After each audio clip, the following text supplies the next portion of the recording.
দেখেন না আজকে ঢাকা বিমান দুর্ঘটনা, উত্তরার কি হালাত, কিসের বাহাদুরি করেন একটু ভাবেন তো এক মিনিট। বিমান কই, স্কুল কই? ওরা জীবনে কোনোদিন স্বপ্নে কল্পনা করছে এই দুর্ঘটনা? ছোট ছোট বাচ্চাগুলো কোচিং করতেছিল, কই মা কই সন্তান, কান্না, কেউ লাশের অস্তিত্বই পায় না, কেউ চেহারাও চিনে না। আমি উত্তরে জুমা পড়াই, আমার প্রিয় একজন বন্ধু, আমি একটু আগে খোঁজ নিলাম, মা আসছে, মনে হয় আপনারা দেখছেন মিডিয়ায়, মা আসছে বাচ্চা নিতে, মা মরে গেছে, বাচ্চা বেঁচে আছে। কিসের বাহাদুরি করেন? বাসা পর্যন্ত যাওয়ার গ্যারান্টি নেই, আগামীকাল সকালবেলা ঘুম থেকে উঠবেন গ্যারান্টি আছে? কিসের বাহাদুরি করেন? ও বান্দা, তুই আমারে কোথায় তালাশ করো? আরে তুই তালাশ করো ফজরের সময়, জোহরের সময়, আসরের সময়, মাগরিবের সময়, এশার সময়, কিন্তু আমি মাওলা তালাশ করি এমন এক টাইম যে সময় আসমান নীরব, জমিন নীরব, গাছের পাখি ঘুমায়, নদীর মাছ ঘুমায়, ঘরের সবাই ঘুমায় যায়। ওই সময় আমি আল্লাহ আমার মুহাব্বতের বান্দাকে তওবার দরজা দিয়া ডাকি, আলামিন মুস্তাগফিরিন ফাগফিরালা, আলামিন মুস্তারজিকিন ফারজুকা।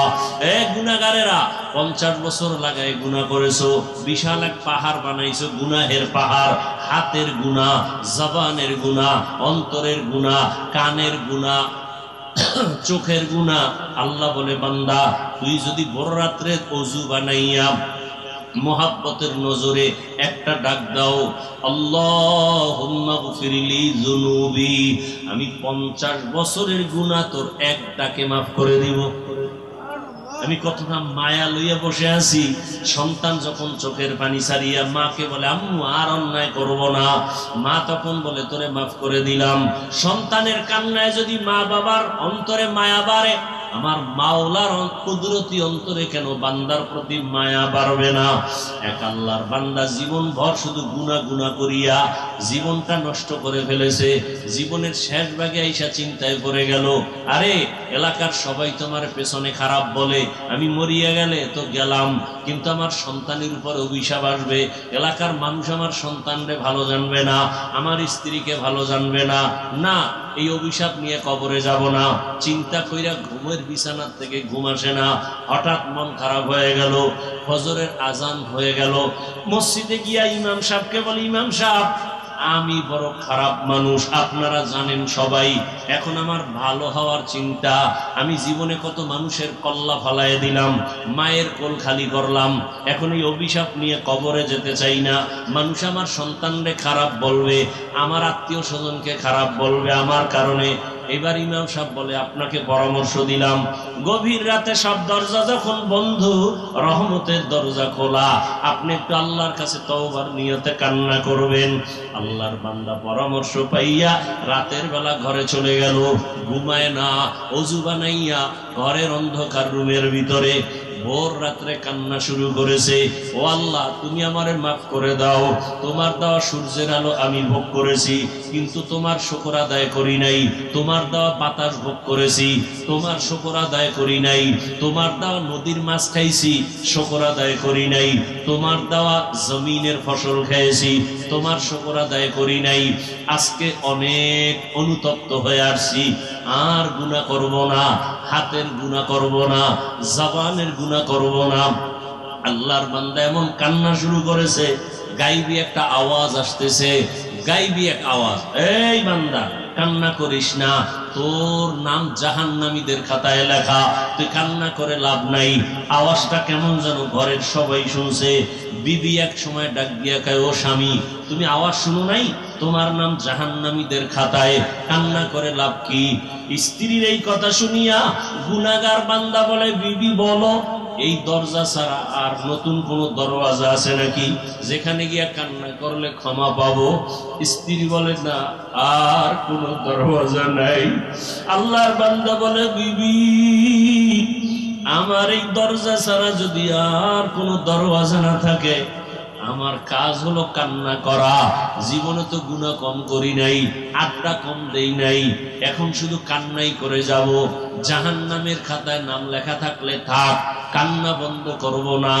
এই বলিয়া যখন আবার কান্না শুরু করেছেন, কিছুক্ষণ কান্নার পরে আবার একটা আওয়াজ আসছে, ও বান্দা কান্না বন্ধ কর, তোর জীবনের সব গুনাহ মাফ করা হয়ে গেছে, তোর নামটা জান্নাতীদের খাতায় লেখা। আল্লাহর বান্দা কেমন যেন আরো কান্না বাড়ায় দিছে। বিবি ডাক দিয়া কয়, স্বামী তোমার নাম তো জান্নাতি খাতায় উঠে গেছে, আর কান্না করে লাভ কি? এবার আল্লাহর বান্দা বলে, বিবি আমি এতক্ষণ কান্না করছিলাম জাহান্নামের গরম আগুনের ভয়, আর এখন কান্না করতেছি এতক্ষণ কান্নার পরে আমার বুঝ হয়ে গেছে, আরে আমার মাওলার কাছে কান্না বড় প্রিয় সম্পদ।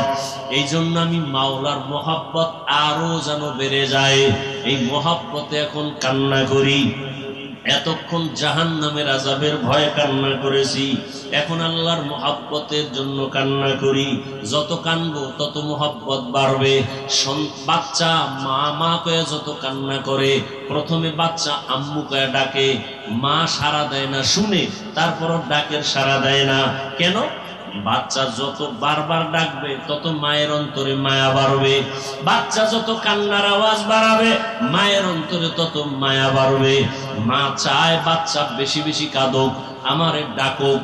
আমি যদি এক ডাকে সারা দেই তো পারি, কিন্তু বাচ্চা তো আর ডাকবে না। মা সন্তানের মা ডাকে বড় মজা পায়, এই জন্য বারবার ডাক শুনতে চায়। ওই বান্দা বান্দির থেকে 99 গুণ মায়া আমার আল্লাহর বেশি। আমার আল্লাহ চায় বান্দা তুই বারবার আমাকে আল্লাহ বলিয়া ডাক দিবি। আমি এজন্য বারবার চাই তুই ডাক দে। মাঝে মাঝে তুই কাঁদো না, ডাকো না, আমি মুসিবত দেই। রে বান্দা মুসিবতে পড়লে তো আমাকে ডাকবি। আমার তো ছেলে নাই যে আমাকে আব্বা বলে ডাকবে, আমার তো মেয়ে নাই যে আমাকে বাবা বলে সম্বোধন করবে, আমার তো স্ত্রী নাই আমাকে স্বামী বলে সম্বোধন করবে। বরং আমি বড় আদর করে বানাইছি মানুষ। আমি মানুষ বানাইয়া মানুষের দিকে তাকায় থাকি, কখনো আমাকে আল্লাহ বলে ডাক দিবে। এরে বান্দা তুই মাকে ডাকো, বাবাকে ডাকো, ভাইকে ডাকো, বোনকে ডাকো, সন্তানের গালে চুমা খাও।